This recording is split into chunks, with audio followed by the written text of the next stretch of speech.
तो हेलो दोस्तों, स्वागत है आपका मेरे नए ट्यूटोरियल में। और ये लेक्चर 4 है सब लोगों के लिए। तो हम लोग चालू करते हैं इस लेक्चर को। तो हेलो दोस्तों, मैं चालू करने आ रहा हूँ आज एक बहुत ही इम्पोर्टेंट कमांड आर स्टूडियो में। तो उसके लिए आपको एक फ़ाइल की ज़रूरत पड़ेगी जो कि ये है आर बिगनर। तो मैं आपको ये वाली फ़ाइल दे दूँगा जो बिगनिंग नाम से है, और ये आपके लिए ही बहुत इम्पोर्टेंट है। तो चलिए शुरू करते हैं। सबसे पहले अपना आर स्टूडियो खोल लूँगा। तो मैंने अपना आर स्टूडियो खोल लिया है, और यहाँ पे मैं अपनी एक पीडीएफ खोल लेता हूँ जिसके थ्रू मैं आपको रिप्रेजेंट करने वाला हूँ। तो ये रही वो पीडीएफ। तो आज का जो लेक्चर होने वाला है वो किस चीज़ पे होने वाला है, वो है व्यूइंग प्रीवियस लोडेड नेम्स। जैसे कि मान लो हम लोगों ने कई प्रकार के नेम बनाए थे, तो उनको कैसे रीड किया जाए। जैसे कि हम लोगों ने बनाया था इंडिया नाम का एक नेम बनाया था पिछले वाले में। जैसे कि नेम बनाने का मतलब क्या है, मतलब है ये, जैसे कि वाई ए इक्वल टू 20। तो ये हमने एक ऑब्जेक्ट बनाया है ना वाई ए नाम का। तो हमें पता करना है यार कि हमने कौन कौन से ऑब्जेक्ट बनाए हैं, है ना। ये तो पता होना चाहिए ना। तो उसके लिए हमारे सिलेबस में ये है प्रीवियस लोडेड नेम ऑब्जेक्ट, इस नाम से ये हमें करना है। तो कैसे करेंगे, सबसे पहले तो मान लो हमारे पास हमने बहुत सारे नेम बनाए होने चाहिए, तभी तो हम सर्च कर पाएंगे। तो उसके लिए मैंने एक फ़ाइल आपको दे दी है। तो उसमें क्या है, उसमें जिस आदमी का भी है उसने बहुत सारे नेम बना रखे हैं, बहुत सारी चीज़ें कर रखी हैं, ठीक है। तो वो चीज़ आपके लिए काफ़ी हेल्पफुल रहेगी, तो उसी को यूज़ करेंगे। तो उसमें अगर हम लोग उसको इसमें डाल दें, अपने आर स्टूडियो में या आर लैंग्वेज का जो सॉफ्टवेयर है इसमें डाल दें, तो इसमें वो चीज़ लोड हो जाएगी और हम उसकी चीज़ें देख पाएंगे। उसने कितने सारे ऑब्जेक्ट बनाए हैं, कितने सारे वाई टाइप बनाए हैं, या स्कैन से बनाए हैं, या किसी और तरीके से बनाए हैं, कितने सारे ऑब्जेक्ट बनाए हैं, ये सब हम देख पाएंगे। तो सबसे पहले हम लोग को आर डॉट बिगनिंग नाम की एक फ़ाइल चाहिए। तो ये रही हमारी फ़ाइल, और इसको लोड करने के लिए बहुत ही सिंपल है। इसको यहाँ की और इसको लोड करना बहुत ही ज़्यादा सिंपल है। यहाँ से ऐसे करके ऐसे, बस, बाकी आपको कुछ भी नहीं करना। तो यहाँ पे हमारा लोड हो चुका है। इसको मैं थोड़ा बड़ा कर लेता हूँ, थोड़ा छोटा कर लेता हूँ अभी। और हम लोग कुछ चीज़ें इसमें फॉलो करेंगे, और वो चीज़ें क्या हैं, वो ये हैं। जैसे कि मान लो हमारे पास कई सारे चीज़ें होंगी, तो अभी तक हमने कितने ऑब्जेक्ट बनाए वो देखना है। इस आदमी ने कितने ऑब्जेक्ट बनाए हैं, तो ये देखो इसने कितने बनाए हैं, 251 ऑब्जेक्ट्स बनाए हैं। और सबसे आखिरी ऑब्जेक्ट था वाई आर डॉट मैट्रिक्स। तो इन भाई साहब ने इतने सारे ऑब्जेक्ट बनाए, वो हमने देख लिया। वो हम क्यों देख पा रहे हैं, क्योंकि हमने वो वाला डेटा लोड किया है, इसका ही डेटा लोड किया है ना। तो उसको बस आके ड्रैग एंड ड्रॉप कर देने हो जाएगा। अब देखो, जैसे कि मान लो इसमें हमें पता करना है कि यार कुछ ऐसी चीज़ें होंगी जो बी उसमें कहीं ना कहीं आ रहा है। एग्जाम्पल के तौर पे मैं देखो, जैसे कि अर्बन हो गया तो इसमें बी आ रहा है, बीच में कहीं भी बी आ रहा है ना। तो इन नेम्स के बीच में कहीं भी अगर बी आ रहा है तो हम कैसे पता करेंगे। तो हमें एल तो सारी की सारी कमांड देगा, एल जो है ये सब चीज़ें देगा। और इनमें से हमें कौन सी चाहिए, केवल बी वाले। तो हमें पैटर्न नाम का एक डालना पड़ेगा, ठीक है। और पैटर्न में क्या होना चाहिए, बी होना चाहिए, ठीक है। ये देखो सारे के सारे आ गए। 57 एलिमेंट्स हैं जो कि जिसमें कि बी आ रहा है। देखो इसमें बीच में बी आ रहा है, चाहे पहले भी आए चाहे बाद में आए, ये ढूंढ के आपको दे देगा। देखो पहले भी आ रहा है, बी पहले आ रहा है, और डॉट के बाद भी बी हो सकता है, कहीं भी हो सकता है, ठीक है। तो ये क्या कह रहा है कि आपको बी ढूंढना है। तो इसने पैटर्न ने क्या किया, पूरे में सर्च किया बी कहाँ आ रहा है, और देखा कि इस ऑब्जेक्ट में बी नाम का भी देखो एक ऑब्जेक्ट है। अभी देखो ये बी नाम का ऑब्जेक्ट है, इसको हम कॉल करते हैं, दिखाता हूँ मैं आपको बी में क्या है। केवल मैंने बी किया, ये देखो बी नाम से ये है। तो ये सब चीज़ें इसमें लोड हो गई। तो हमें पता चल गया कि ये ऑब्जेक्ट था, बी नाम का भी एक ऑब्जेक्ट किसी ने बनाया था, है ना। तो हो सकता है आपके दोस्त ने बनाया, अगर आप कॉलेज में कर रहे हो। अब मान लो हम लोग को यही प्रोग्राम रन करना होता है और बी ई देखना होता है, बी ई, ठीक है। तो इसमें बताया जाता है, ये देखो ये बी ई आ रहा है, बी ई साथ में होना चाहिए। बी ई कैसे होना चाहिए, अभी इसमें साथ में होना चाहिए, क्योंकि हम पता कर रहे हैं कि ऐसी एक स्ट्रिंग हमें कहीं मिल जाए, ऐसा एक करेक्टर कहीं मिल जाए, तो ये ऐसा ही ढूंढ रहा है, बी ई ढूंढा है इसमें। तो ये देखो मे बी में मे बी, ठीक है। तो इस तरीके से ये काम करता है। उम्मीद करता हूँ आपको समझ में आया होगा कि पैटर्न में लिखने से क्या फ़ायदा होता है। तो अगर आपको समझ में आ रहा है तो लाइक करिए और सब्सक्राइब करिए, और हमारा ऐसे ही उत्साह बढ़ाइए। तो ये तो हो गया बी कमांड। अब बात आती है हमारी एक दूसरी कमांड की। जैसे कि मान लो हम पता करना चाहें अपने उसमें कि इसमें जो बी है वो स्टार्टिंग में आना चाहिए, तो कैसे पता कर सकते हैं। तो उसके लिए आपको बहुत ही ज़्यादा सिंपल कमांड है, जैसे कि ये हम लोगों ने लिखी थी, तो स्टार्टिंग में आना चाहिए। तो स्टार्टिंग में हम लोग कौन सा सिंबल लगा सकते हैं? स्टार्टिंग में हम लोग को ये सिंबल लगाना है, स्टार्टिंग विथ बी। इसका मतलब होता है स्टार्टिंग पैटर्न के अंदर। पैटर्न कहता है कि अगर ये लगाया आपने तो उसको मैं समझूंगा स्टार्टिंग विथ क्या, बी। ओके, एंटर कर दिया। देखो सारी की सारी बी से जो स्टार्ट हो रही वही आ रही ना। तो इस तरीके से हम पता कर सकते हैं कि बी से स्टार्टिंग होने वाली कौन सी है। हमने कहा नहीं यार, मेरे को करनी है सी से पता करने वाली। मेरा नाम सी से चालू होता है, और तो देखो सी से हो गई। नहीं, मेरा नाम तो आर से चालू होता है। कोई कहेगा, हाँ भाई बिल्कुल, तुम रोहन हो? ये लो रोहन। कोई कहेगा नहीं, मेरे नाम तो कैपिटल आर से चालू होता है। कैपिटल लिखा जाता है मेरा नाम। तो ठीक है भाई, कोई कुछ नहीं मिलेगा तेरे को। तो देखो ऐसे कुछ भी नहीं आया, तो इसने करेक्टर 0 आपको रिटर्न कर दिया। तो इस तरीके से होता है। तो आप इस चीज़ को तो कर ही सकते हैं।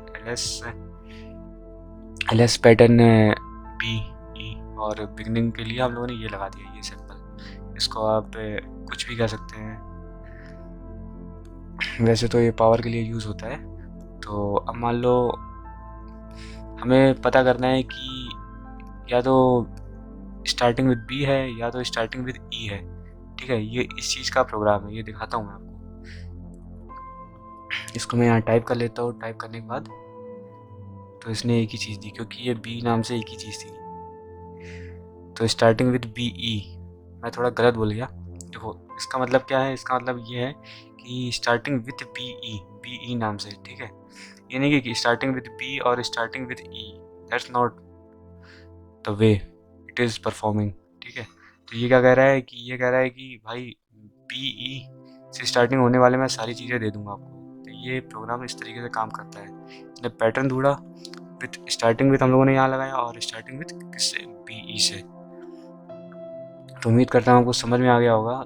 और अगर हम इसी का एक और चीज़ देखना चाहें तो हम ये भी कह सकते हैं। ये सिंबल आपको नहीं पता होगा, ये सिंबल वैसे मैंने बता रखा है, पता होगा आपको, होशियार हो लोग। तो स्टार्टिंग विथ बी, और इसका मतलब होता है और, या तो बी से स्टार्टिंग हो या तो ई से स्टार्टिंग हो, ये मतलब होता है इसका। तो इसको हम लोग रन करके देखते हैं अभी क्या आउटपुट आता है। तो ये देखो, स्टार्टिंग विद बी वाले भी आ गए और स्टार्टिंग विद ई वाले भी आ गए, सारी चीज़ें इसमें आ गई हमारे पास। तो आपको समझ में आया होगा, स्टार्टिंग विद बी और स्टार्टिंग विद ई दोनों ही पता करने हो तो कैसे पता करेंगे। तो आपको पक्का ये यार पैटर्न समझ में आ रहा होगा कि कैसे पैटर्न करते हैं। मान लो यार देखो, मैंने कहा कि ये तो ठीक है कि स्टार्टिंग तो तुम्हें बता दी भाई, लेकिन अगर एंडिंग बताना हो तो कैसे बताओगे? तो उसके लिए भी बहुत ही सिंपल कमांड है। क्या होती है, जैसे कि एल एस लिखा आपने, एल एस तो हमें सारे के सारे ऑब्जेक्ट पहले देखेगा। उसके बाद पैटर्न में हमें चेंजेस करने होते हैं। पैटर्न में क्या चेंजेस करने होते हैं? पैटर्न में हमने कहा कि भाई चालू होना चाहिए एम से, और ख़त्म तुम्हारा एम से होना चाहिए। तो इसने बता दिया कि ठीक है भाई, ख़त्म तुम्हारा एम से होना चाहिए। तो हम लोगों ने क्या किया, ये लगाया और डॉलर लगा दिया। डॉलर यहाँ पे क्या कर रहा है, सबको चेक कर रहा है कि ख़त्म हो रहे हैं क्या एम से। ये देखो ये एम है, सभी के आखिरी में देखो ये हमारा है, ये हमारा है, एम एम एम, देखो सब में से एम आ रहा है, आखिरी में एम आ रहा है। ठीक है, इसने केवल चेक किया कि आखिरी में एम आना चाहिए। वो सारे ऑब्जेक्ट्स हमें दे दिए, और ये ऑब्जेक्ट बनाए गए हैं, किसी न किसी के द्वारा बनाए गए हैं। ठीक है, इसीलिए मैंने आपको वो आर डेटा दिया। अगर आर डेटा आपने नहीं लोड किया है तो आपको नहीं आएगा समझ में मैं क्या कह रहा हूँ। वो लोड करना बहुत ज़रूरी है। अब हमने कहा कि नहीं यार, मेरे को जो चाहिए था वो कुछ इस प्रकार था कि ऐसे ऑब्जेक्ट चाहिए थे जिसमें ए आना चाहिए, उसके बाद एक कोई भी करेक्टर आ सकता है उसके बीच में। ठीक है, पहले तो ए आना चाहिए, उसके बाद बीच में कुछ भी आ सकता है, और उसके बाद ई आना चाहिए। तो हम लोग कैसे करेंगे? तो उसके लिए बहुत ज़्यादा आसान है। यहाँ पे पैटर्न में जाएंगे, और पैटर्न में हम लोग क्या करेंगे, ए, और बीच में कितने करेक्टर आ सकते हैं, 2 आ सकते हैं, 3 आ सकते हैं। मैंने कहा था 1 आना चाहिए, तो एक डॉट लगाया और ई लगा दिया। ये देखो ई आ गया। मैंने कहा नहीं यार, मेरे को 2 डॉट लगाने हैं, क्योंकि मेरे को इन 2 जगह कुछ भी हो सकता है। ठीक है, ऐसे ऑब्जेक्ट चाहिए, इन 2 जगह कुछ भी हो सकता है, और लेकिन ए उसके आगे होगा और आखिरी में ई होना चाहिए, और ये बीच में कहीं भी हो सकते हैं। ठीक है, ये बीच में कहीं भी हो सकता है। ये डॉट का मतलब एक स्पेस है, और स्पेस की जगह कुछ भी हो सकता है, और ये पूरे ऑब्जेक्ट के नेम में कहीं भी हो सकता है। ठीक है, तो इसको हम लोग एंटर करेंगे तो ये देखो ये हो गया। और मैं दिखाता हूँ, एक सेकंड को देख लूँ पहले मैं। हाँ देखो, ये डबल हम लोगों ने लगाया था तो इसने यहाँ पे दिखा BL, ठीक है। ये यहाँ पे है और E इधर है। ये हम लोग यहाँ पे सेट कर सकते थे इस तरीके से। हाँ, अब देखो एक और है टेबल, यहाँ पे भी हम लोग ऐसे ही सेट कर सकते थे। ये भी है इधर, AE तो है, AE ये रहा, और ये इस तरीके से यहाँ सेट हो सकता था। तो इसने इस तरीके से ये सर्चिंग की है, आपको समझ में आ रहा होगा। अभी जैसे कि मे बी में है तो YE एंड दैट इज़ ये यहाँ पे ये लग जाएगा, और A और E तो आखिरी में ही है। तो ज़रूरी नहीं कि ये तुम्हारा आखिरी में ही होना चाहिए, ये तुम्हारा बीच में कहीं भी हो सकता था, ठीक है। उससे आप बेफिक्र रहें। तो अब देखो, ये तो हो गया कि हम लोगों को पता करना है कि ऑब्जेक्ट कहाँ किस तरीके का नाम था और किस पैटर्न को फॉलो करता है। अब हमें क्या करना है कि ये हम लोगों ने कुछ चीज़ें इसमें रिमूव करनी है। तो रिमूविंग ऑब्जेक्ट फ्रॉम R, ये भी हम लोग इस चीज़ में कवर कर लेंगे क्योंकि बहुत ही छोटा टॉपिक है यार, तो इसके लिए अलग लेक्चर बनाना एक अच्छी बात नहीं है मेरे हिसाब से। तो उसके लिए हम लोग क्या करते हैं, RM कमांड का कैप बनाता हूँ 205 बनाता हूँ, ठीक है। और अभी मैं कैप की वैल्यू प्रिंट करता हूँ तो क्या आ रही है, 205 आ रही है। और अगर मैं इसको रिमूव कर दूँ उसके बाद क्या वैल्यू आनी चाहिए, उसके बाद कैप की वैल्यू अगर मैं सर्च करूँगा तो हमें ऑब्जेक्ट एरर आ रहा है, जबकि इससे पहले तो मैंने कैप की वैल्यू यहाँ पे सर्च की थी और इधर हमें आउटपुट भी आ रहा था। और अगर हमने रिमूव कर दिया तो आउटपुट नहीं आएगा। तो जो हमने ऑब्जेक्ट बनाए हैं वो हम रिमूव कर सकते हैं। और इसके आगे आप क्या कर सकते हैं कि जो आपने यहाँ पे यूज़ किए थे पैटर्न, वो सारे के सारे इधर यूज़ कर सकते हैं।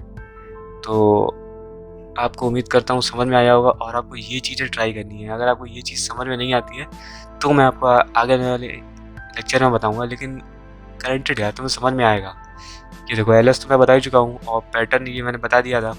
और इसका मतलब क्या होता है, स्टार्टिंग विद B, और ये कोई लिस्ट है, लिस्ट में से हमें निकालना है। ये लिस्ट में से जो स्टार्टिंग विद B हैं वो हमें निकाल देने हैं। तो उम्मीद करता हूँ आपको ये समझ में आया होगा। Thanks for listening and as always God bless you all.